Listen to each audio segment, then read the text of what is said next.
Welcome to WO50, Women Over 50 Embody Wisdom and Wellness. Yes, I think we do. And so does our guest today.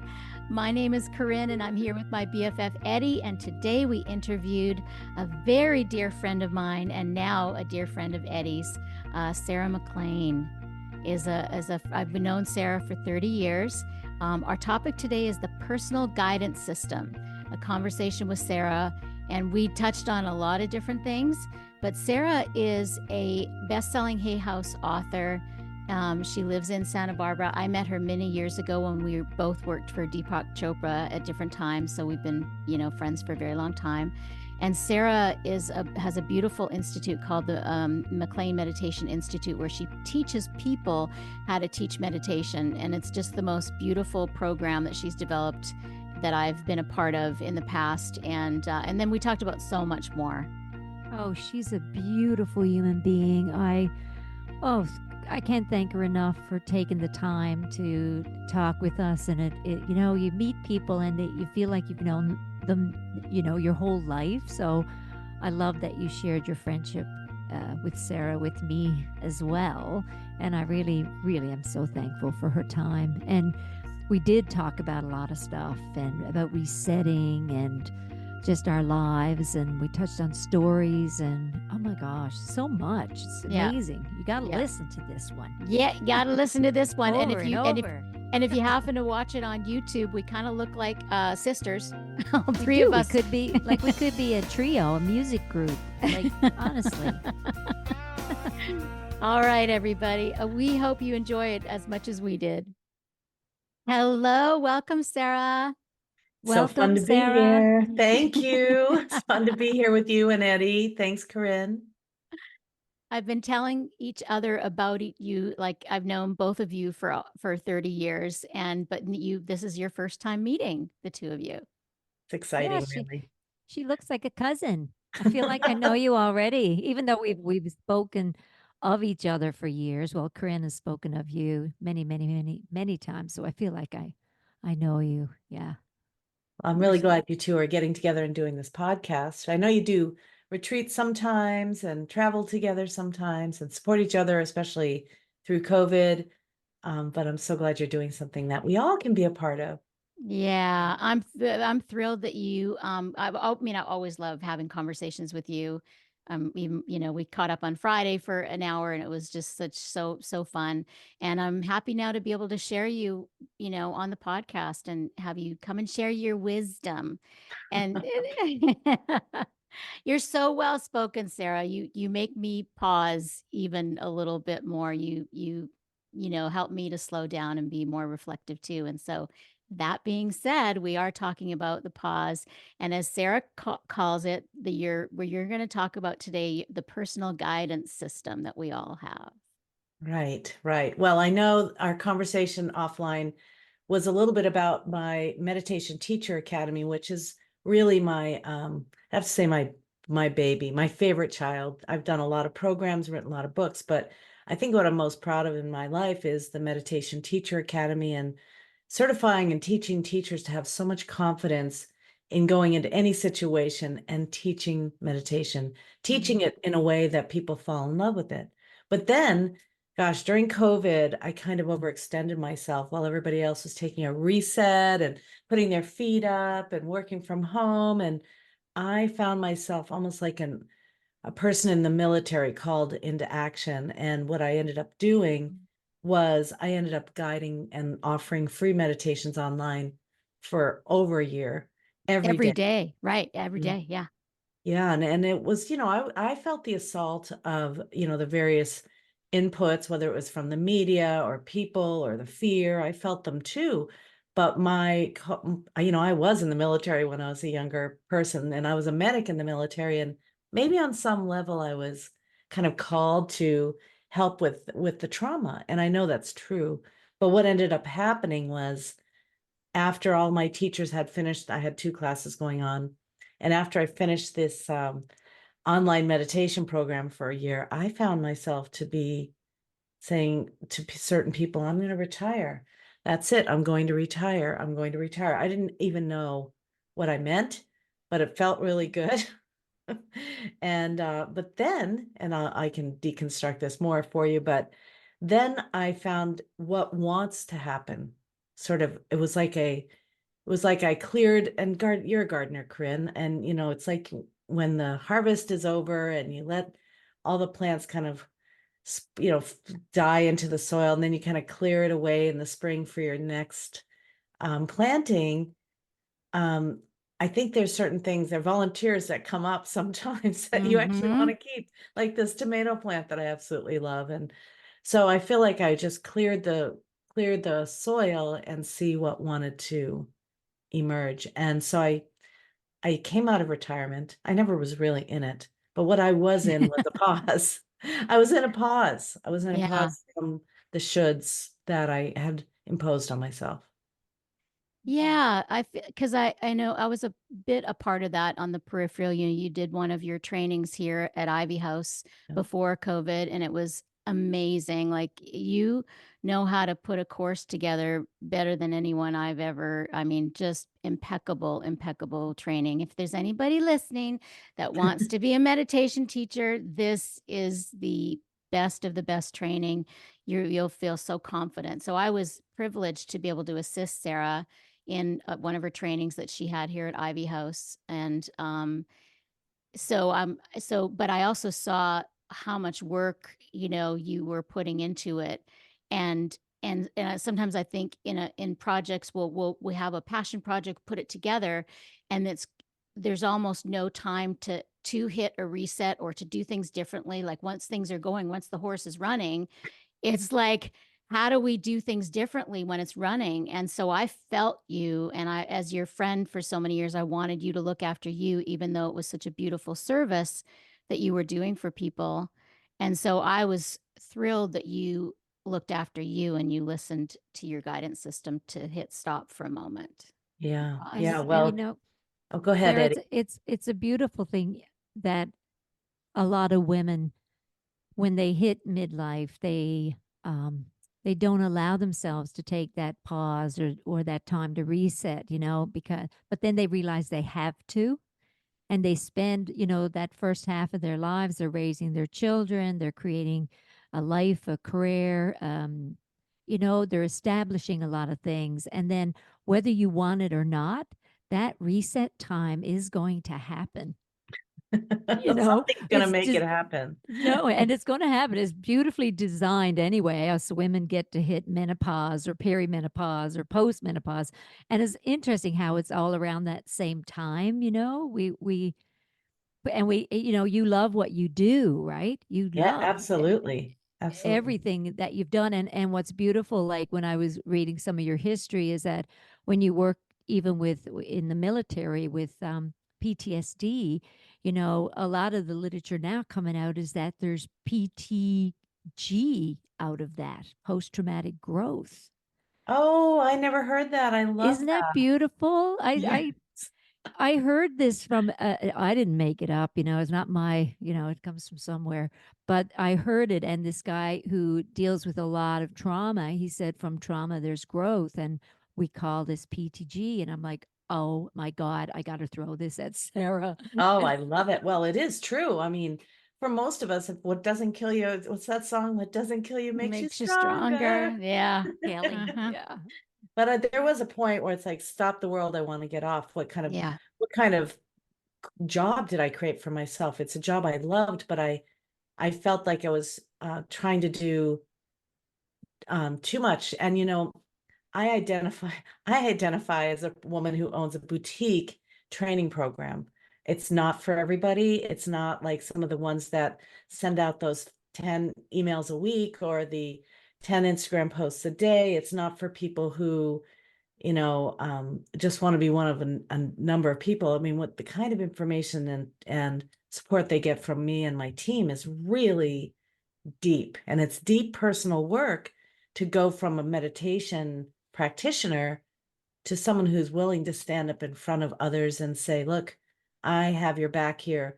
I can tell you what you need to know here to make this a successful practice that you love. And it does require being seen. And what's interesting about that for meditation teachers, for the most part, not all of us, is that we tend to be introverted.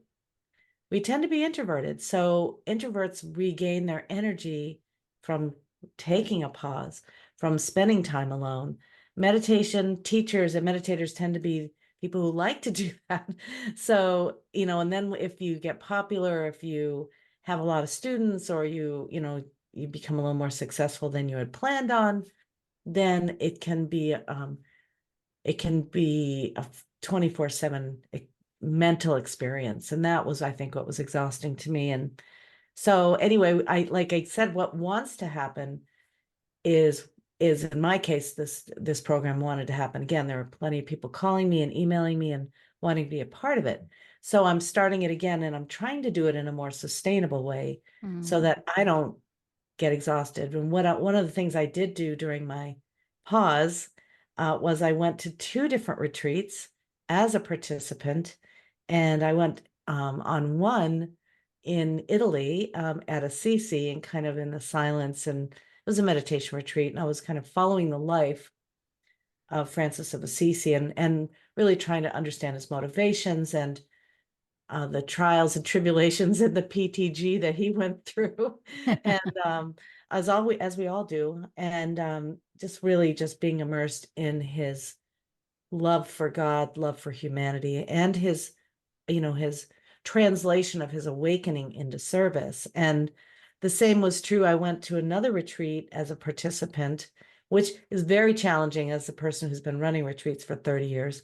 But and this one was in Ireland, and I could really see that there was more work I needed to do on some of my, let's just say, childhood trauma that, really I can do a lot of spiritual bypassing on. I mean, everybody can, you have to sometimes in order to move forward, but it was coming up like a volunteer in the garden, like ready to be looked at, like, okay, are you going to keep this one? Are you going to work on this? Are you going to pull it, or what are you going to do? So yeah, that was really important. So I feel like I've reached another echelon. I've in terms of my own personal practice, and that only makes me a better teacher. And I also really had an opportunity to immerse myself in different teachings from people I wouldn't normally or hadn't normally followed or infused into my life. So that's been fun too. A lot of mystics and current and ancient mystics, and really also just hearing my own voice. I mean, I think during these pauses, what wants to happen will start emerging, but I think also my intuition started getting really strong. And also so did those doubting voices, like as your time passed, is your effectiveness over? Is it time just to knit and collect bees? I'm a beekeeper now, and I'm a gardener now. And, is this the time for that? Or I just become a volunteer at the local library and just don't talk about anything that used to be important to me. And that was not yet my time for this. And I think it was Emily Dickinson. I had it on a mug that says, "The best is yet to come." I'm not sure if it was her or if it was Waldo Emerson, but Ralph Waldo Emerson, but the best is yet to come. And it may not look bigger, it may not look more impactful, but it will be my best. And I'm excited for that, for sure. That's so beautiful. Yeah. There's growth. There's brain growth, hey? Yeah. I can see the neoplasticity in front of my eyes there across the screen. You think about it, all that growth you're doing spiritually, and just with the travel and the reset of everything in your being, from, we're at this place in our life, and we go, is this it? Have I reached the top of my, bucket? And then we start digging a bit deeper, and we realize there's so much more skill that we're downloading, and often we don't even know where it's coming from. Right.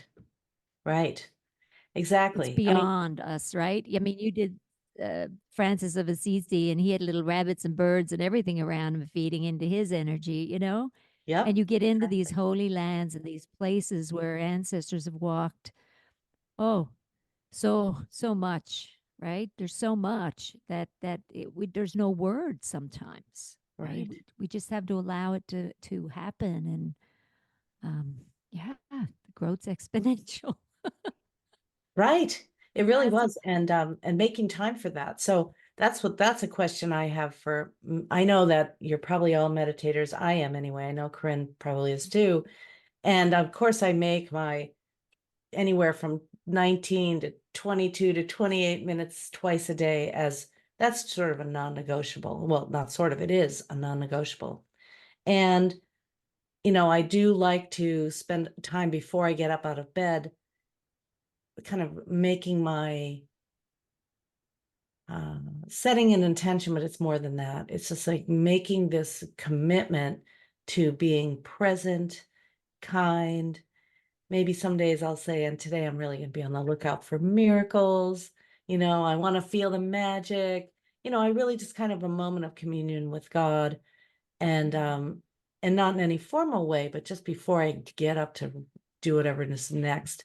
And so pauses are important, but how do you do it? I teach mindful pauses. I teach mindful moments. I teach moments before you eat, but what other opportunities are there for pausing?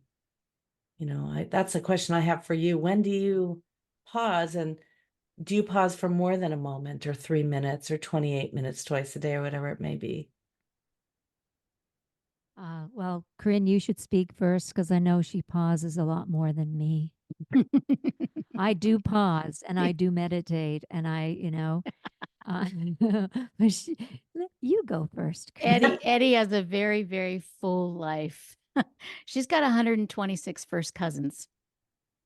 Well, I don't see them all on a daily No, but basis. that just gives an idea of, and you've got 4 siblings and a mom, Two her mom is, grandkids yeah, and yeah.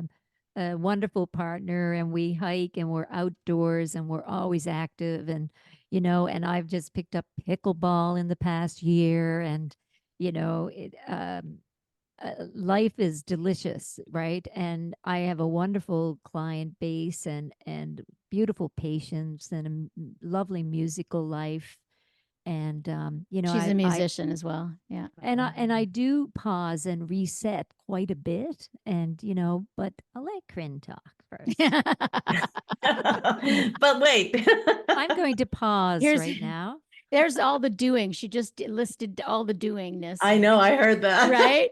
I was like, okay, there's the doing. But I did lead you into that. That was mine. So yeah, that's my favorite thing to do is pause. I'm famous for I won't take any appointments before 11 a.m. every day. Every day till 11 a.m. is for me, and then from 11 a.m. onwards is I'm at service to the rest of the world until I go to bed at night or to wherever is pulled during the day.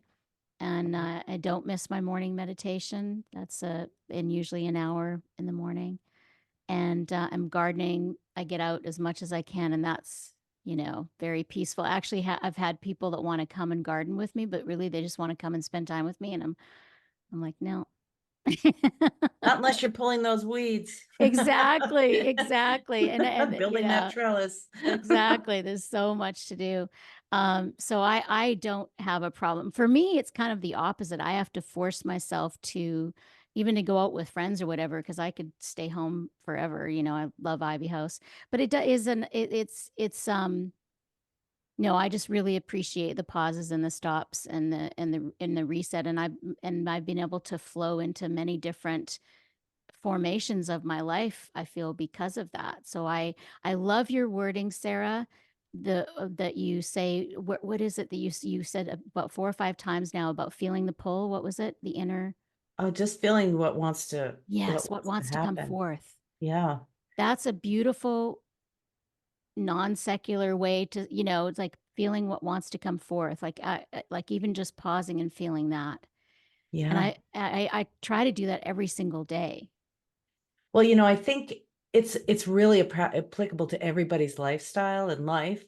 Is, we have these projects we think we should do, and of course we all know what should means, but we all have these projects that we think we should do, and some of them we do need to do, but there are certainly some that we think we should do and they don't get done, and then you start to notice, I don't do that thing that I've been putting on my list. So that may not be the thing I'm supposed to do. At some point you start to trust yourself, that I'm not working on that because that's not what I need to be doing. I'm not interested in that. I know I should do it.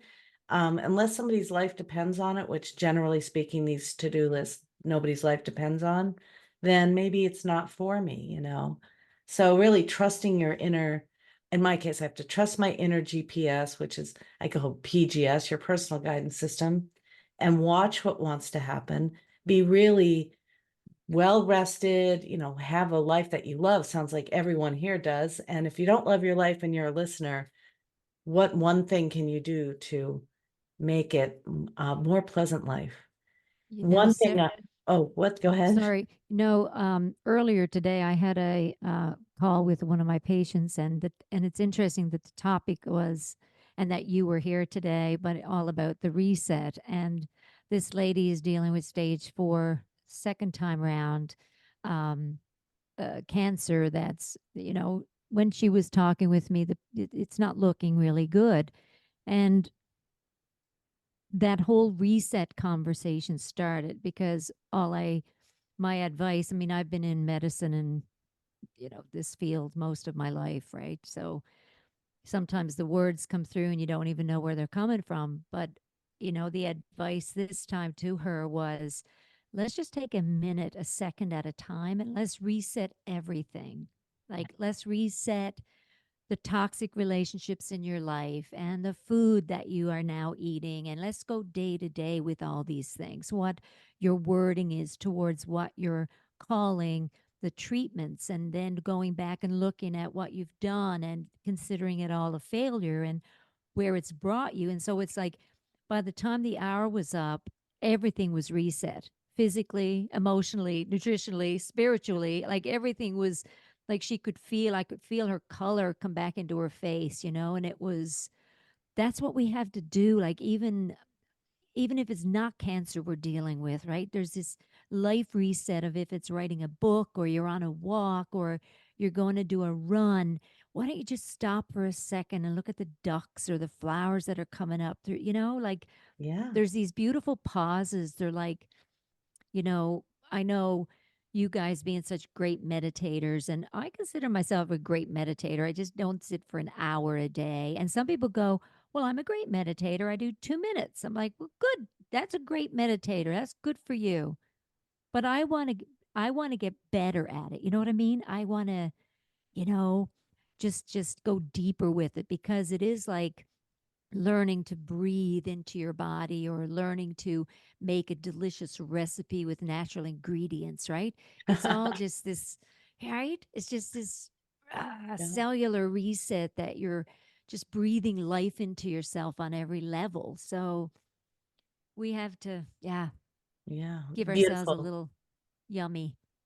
Yeah, that was yummy, everything you just said. I think that when people get that diagnosis or the whatever it may be, and they project into the future, that it can be so incredibly overwhelming, creates so much fear that, breaking it down to these tiny moments that ultimately make up our lives, and it's this moment, and then there's this moment.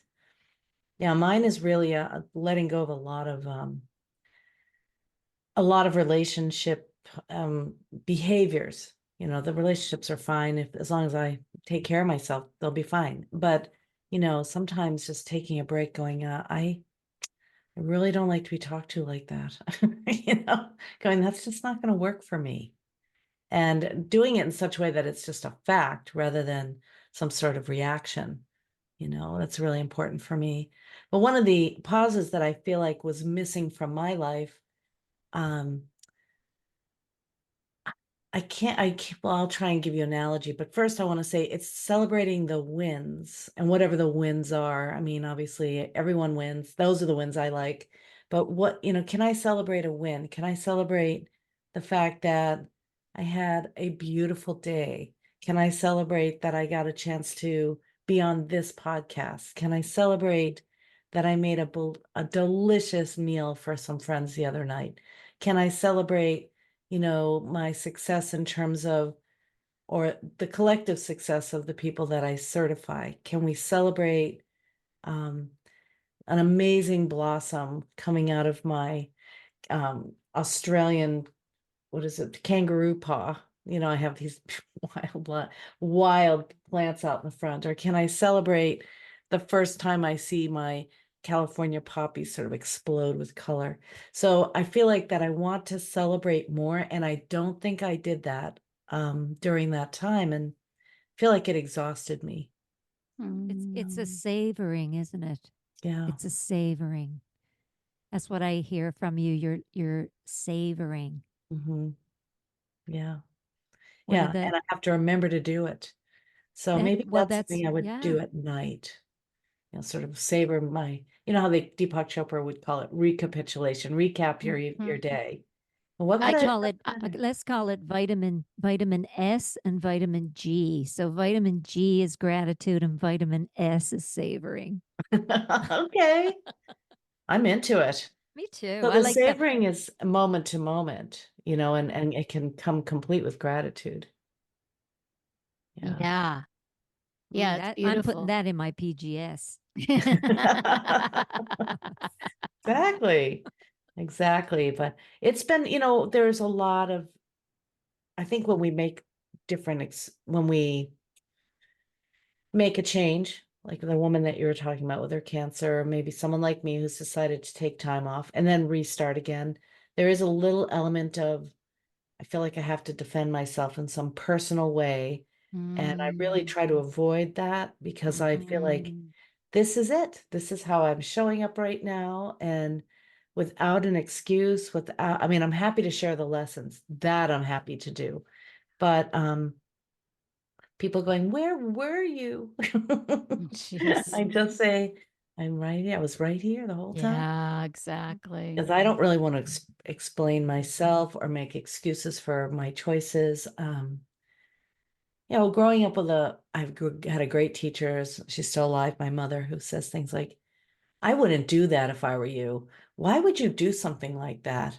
And so I really had an opportunity to explain myself regularly, which probably led to me being a great teacher. But now I find myself going, because I like it. Why would you do it? Because I like it. Mhm. This is what I like to do. This makes me feel good. Mhm. Yeah. And you're good at it, Yeah, I you hope so. know? That's what they say. And there's nothing wrong with this break, this breather, this, how beautiful for you to recognize it before, we don't want, I mean, I was an oncology nurse and I had to burn out before I realized the life was feeling like it was being sucked out of me. And I loved what I was doing, but it was a lot, right? It's the same when, it doesn't matter what the position is, what the, our, Well, that was my, happening to me too. I can absolutely say I was yeah, having adrenal fatigue and inflammation in my body. And, you know, as I said, I have a sort of a soldier mentality, just keep showing up. If the need is yeah, great, I'm going to show up, you oh, know, yeah. to hell with my body. I'll take care of that later. I'm just going to show up for these people. And, you know, on some level, compassion obviously is what I would wish for all of us to experience and to have, but also, what was I going to say? Sort of a compulsive compassion, which is unfortunately um, not the best for me and not the best for anyone, you know, can really override that personal guidance system. You know, I better be nice. I have to be nice. I have to show up. I have to alleviate the suffering at the expense of my own. Yourself. Exactly. Exactly. Alea is not exactly what you're talking about, but what comes to mind is she talks about over caring. And Yeah. I knew you'd resonate with that. Well, I All think three of us. all three of us, right? You cannot Yeah. care about somebody more than they care about themselves. Yeah. I mean, that's the rule Ooh, of that's a thumb. statement. Whew, that's a gospel right there, Sarah. Whew. I mean, it's Sarah, okay if say that it's, again. Say it yeah. again. I need like it. I need to soak that in now. Say it again because Okay, that well, that you was know, a it's hit. specially designed for people who are codependent, but you cannot care for somebody more than they care for themselves. Yeah. You know, your over caring Wow. is not I mean, I can see situationally for, you know, a week, a month, but as long-term maintenance of a relationship, when we overcare, it's really unhealthy. It's codependence, really. Mm-hmm. You know, I'll be okay if you're okay. Mm-hmm. And so it's really born out of that pathology, Mm-hmm. you know, of compulsion. So I've had to notice those areas where I want to save the world. I mean, this sounds like a great thing, but it's not. It's not necessarily a great thing. And we think it's a beautiful empathic trait. Yeah. And it's Yeah. like, oh, better put that in check. Yeah, Right. it's definitely was one of mine as well. It's like you know, the world doesn't need saving. It's going to be just fine. We just show up, you know. But that's was one of my things too. Is over caring over, and it wasn't so much where I would care for people more than they care for themselves. Although I do love that statement, my thing has been more wanting. I want people to be free, you know, and Yes, I do. and not everybody wants to be free, obviously, because their choices aren't such that. And so, you know, more and more, I just am waiting for people to come and they show up, and if they want whatever I have, you know, the Ivy House or I have to share us on the podcast or whatever, I'm here. But it's a diligence that I have to keep on myself to just be of service, to show up in the moment, but not have an agenda for them. Right. Right. Yeah, because, you know, as just to invoke one of our first teachers, Corinne, knowledge crashes on the hard rocks of ignorance. So no matter how enlightened you may be, or your experience that you want to share with them, they're not ready. You know, when they are ready, there you are. But we can't say, hey, I'm right here. Pay attention. Are you a maniac? Come Yeah. on, I'm right here. I can help you. Yeah. Nobody needs that. I always say there's no meditation evangelist that will be successful. Yeah. So true. So Yeah. true. Yeah. Oh, Yeah. So what do? We just, we just continue to be who we are, each one of us, and be the example in case they're ready.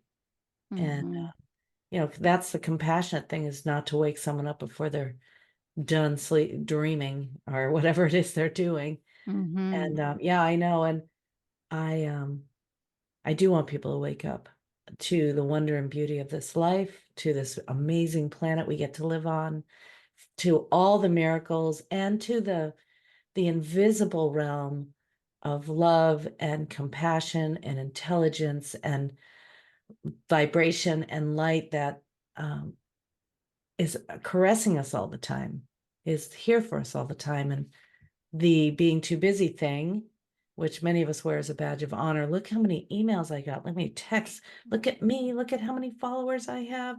All of that drowns out, the magic. It can. Oh, of course. Certainly drowns out the personal guidance system. Which I think are one and the same. I think it's magic. But Yeah, absolutely. I do So too. I like magic. Me too. This is my year of magic, actually. Is it? What Yeah. in what system? In my intentions, when April, I think of April 1st as the first of the year. Call me crazy, but I do. But it is I usually choose a word, and this year it's magic. And sometimes it's upgrade, sometimes it's compassion, sometimes it's health. But this year is magic, and I just, when you start, what you think about, you bring about. Yeah. I'm always listening to things, and I've become a really good listener in my life. And I listened to someone the other day that said, we beat up this word manifestation. We've said it over and over again. And I love this gal. She said, manifestation is really a magnetic energy. And it's like what you just said, what we think, we bring the magic into it. And that's what that magic is, right? So I tend to, Corinne always says, is that an Eddiism? I'm like, I heard it from 4 different people, but it's turned into this. Well, It I could be believe that. manifestation, it's like whatever the word. Yeah.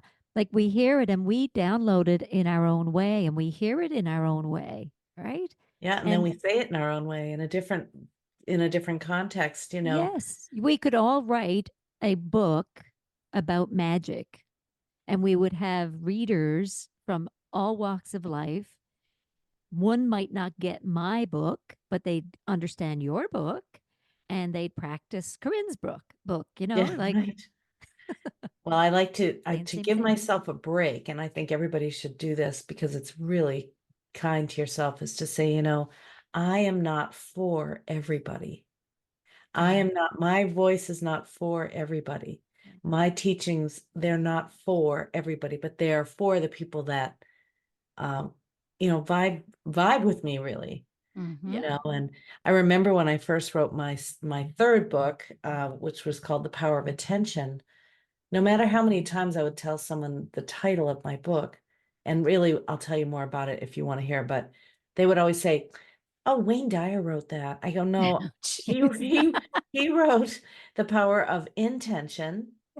And yes, they go hand in hand because there's some driver, some rider along with the power of attention. There's always an intentional component, whether it's conscious or not, of how and why you're paying attention. I mean, the people who are listening to this podcast, I would like to say that thank you for your attention. I would even like to suggest that your attention, if it's pure and unadulterated, is actually love.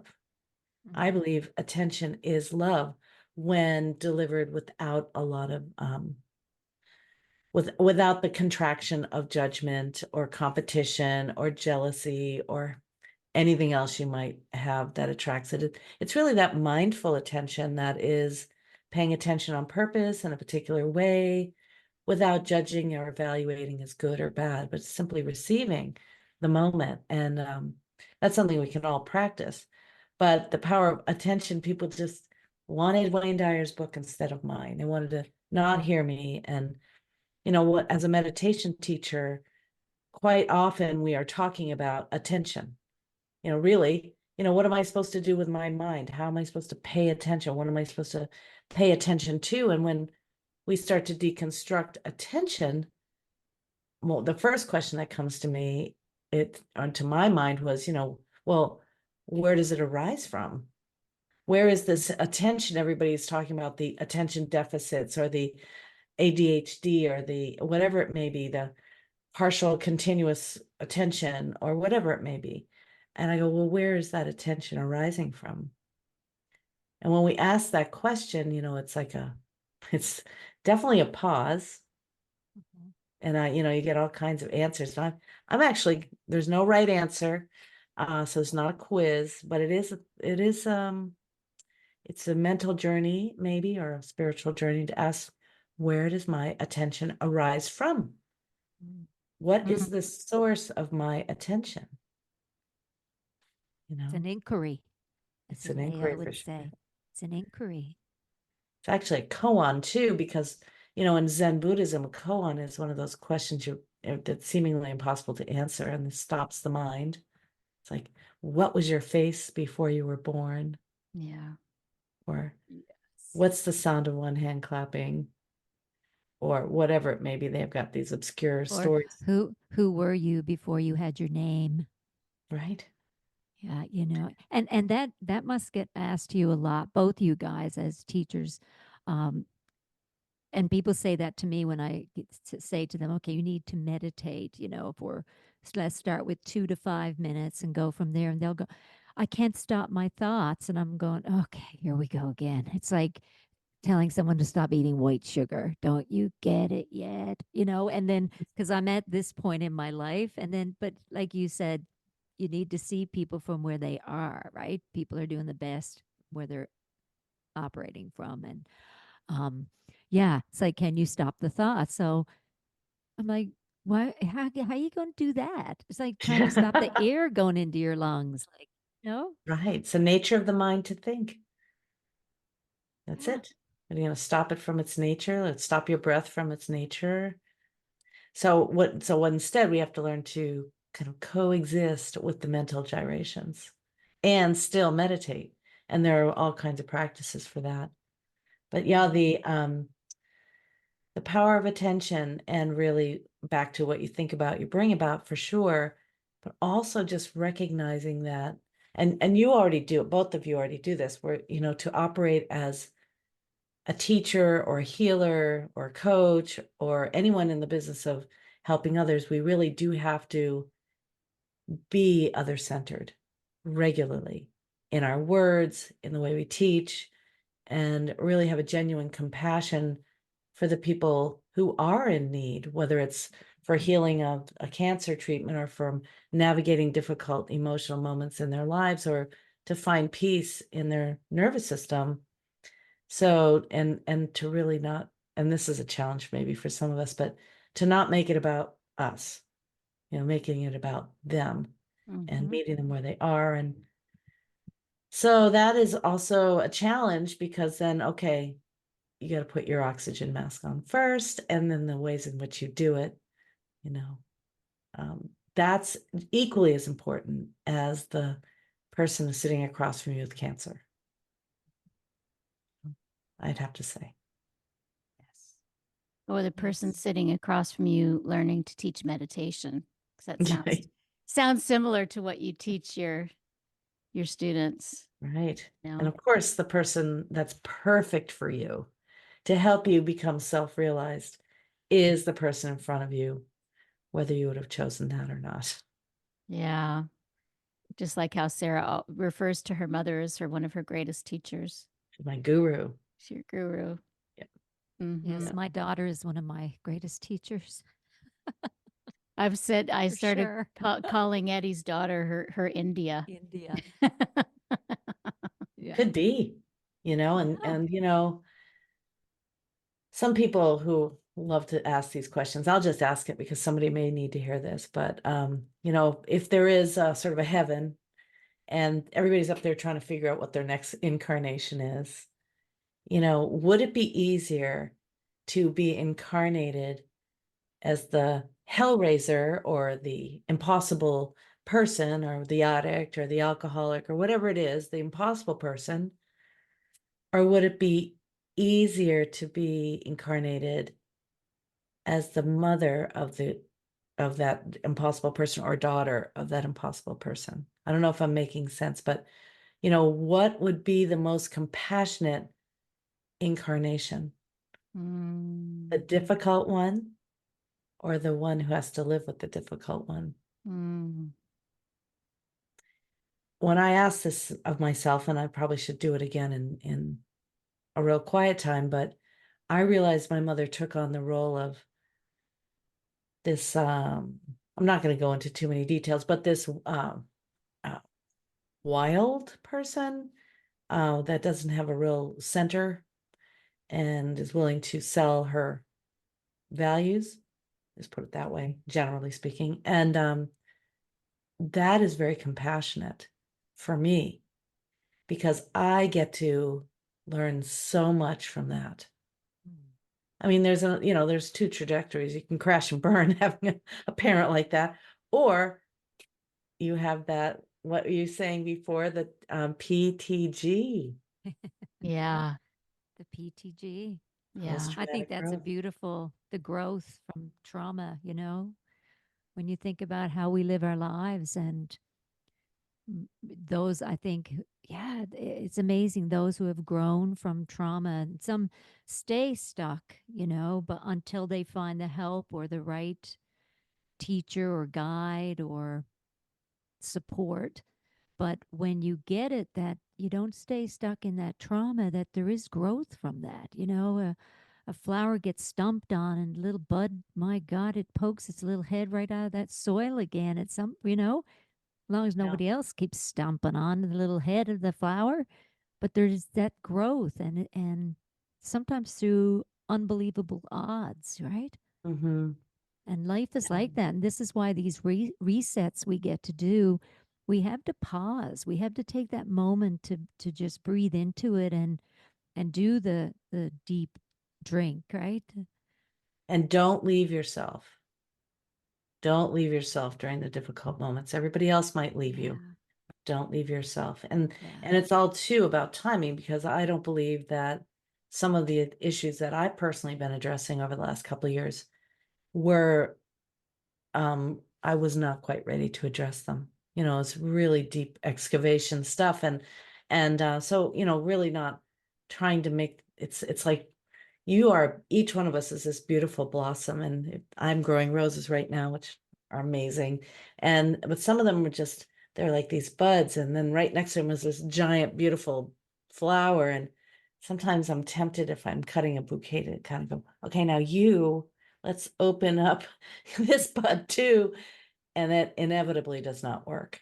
That's not its time to shine on. So trusting that too. Trusting the timing. Mhm. Yeah. Oh gosh, Sarah, we could talk to you for a very long time. Well, I'm happy to come back anytime. I know you two have an ongoing podcast conversation. I love it. I'm going to recommend it to people because I'm sure you're addressing issues that, women need Well, to yeah, address. and your point of view is really beautiful. I love this, and I know a lot of the listeners are going to really hear a lot of things and let it sink and give themselves that moment to reset and pause and explore. Right? They'll go, oh, hmm, Yeah. maybe there's an institute to learn how to meditate. What? Yeah. To You learn can, how to teach meditation. yeah. To teach.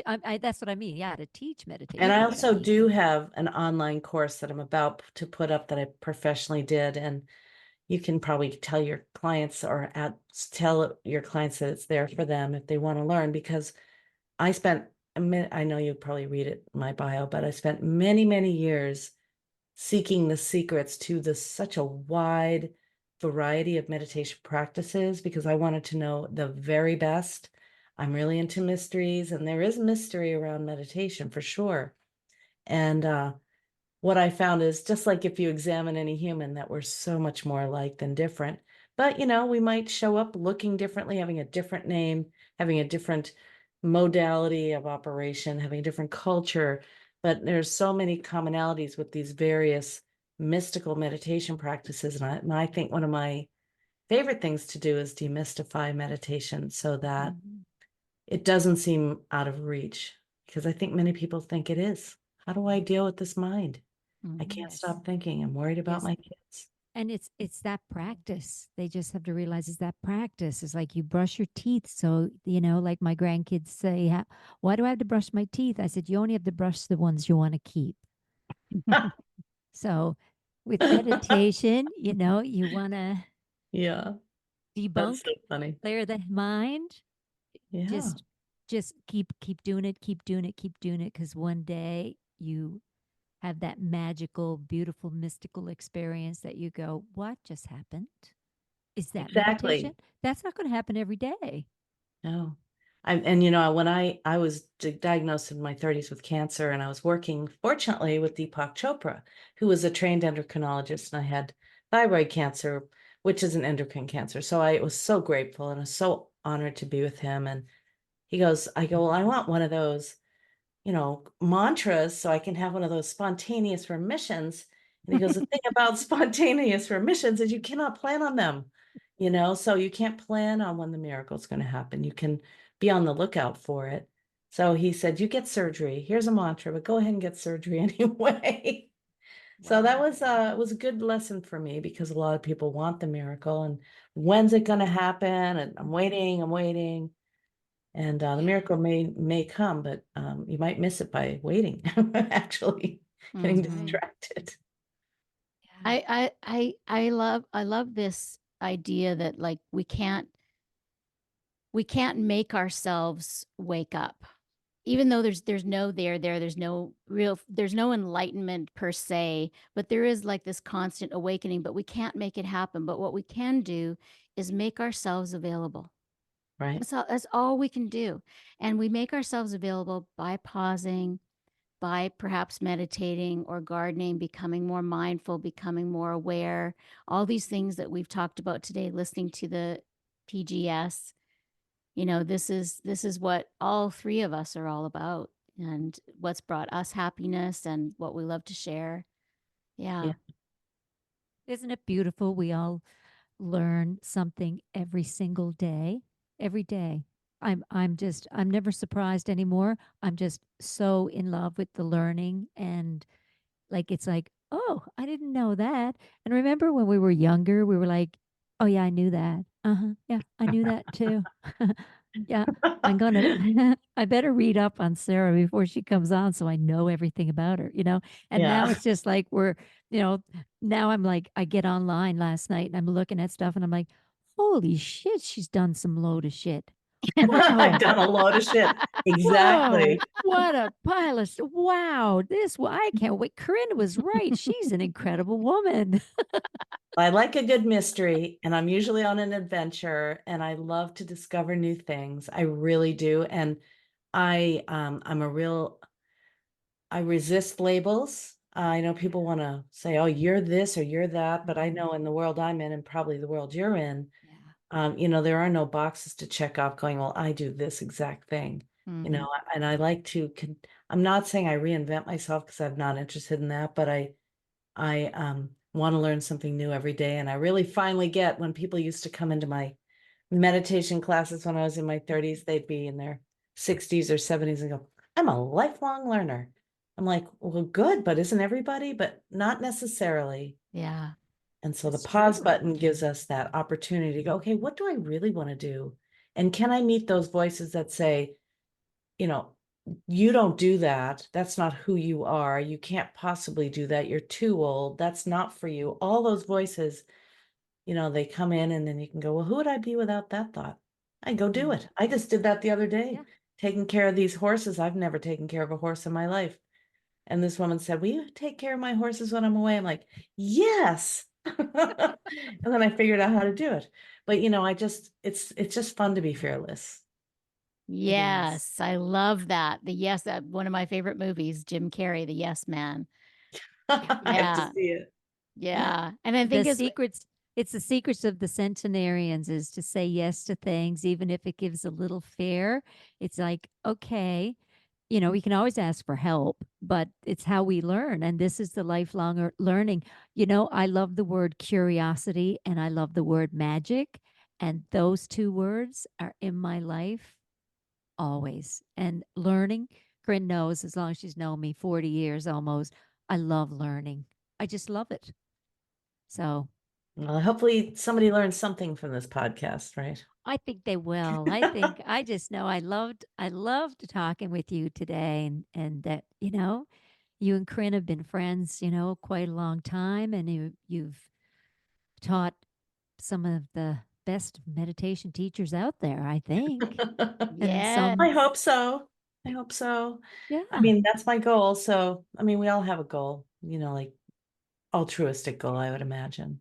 I think we all have a little wheelhouse of something of magic in there that I wouldn't call it a specialty, but it's something that it vibes with us and it comes across easy. It's not difficult, right? And I think your gift is right there. It's like Corinne's the same. Her gift, she's always Ivy House has been just her yummy place. She's been great with people and coaching and yeah, you guys are great meditation teachers. It's awesome. Thanks, Mhm. Love Eddie. it. Thank you very much. Thank you for Thank having you. us here. It's been fun. I hope everyone remembers to pause just a little bit, Mm. reset, and go, oh, which way do I really want to go? Yeah, beautiful. And I will link all of your stuff, your books on Amazon or wherever, and your website, McLean Meditation Institute, and your course coming up. I'll get a link for that and we'll link all of it so y'all can get more of Sarah.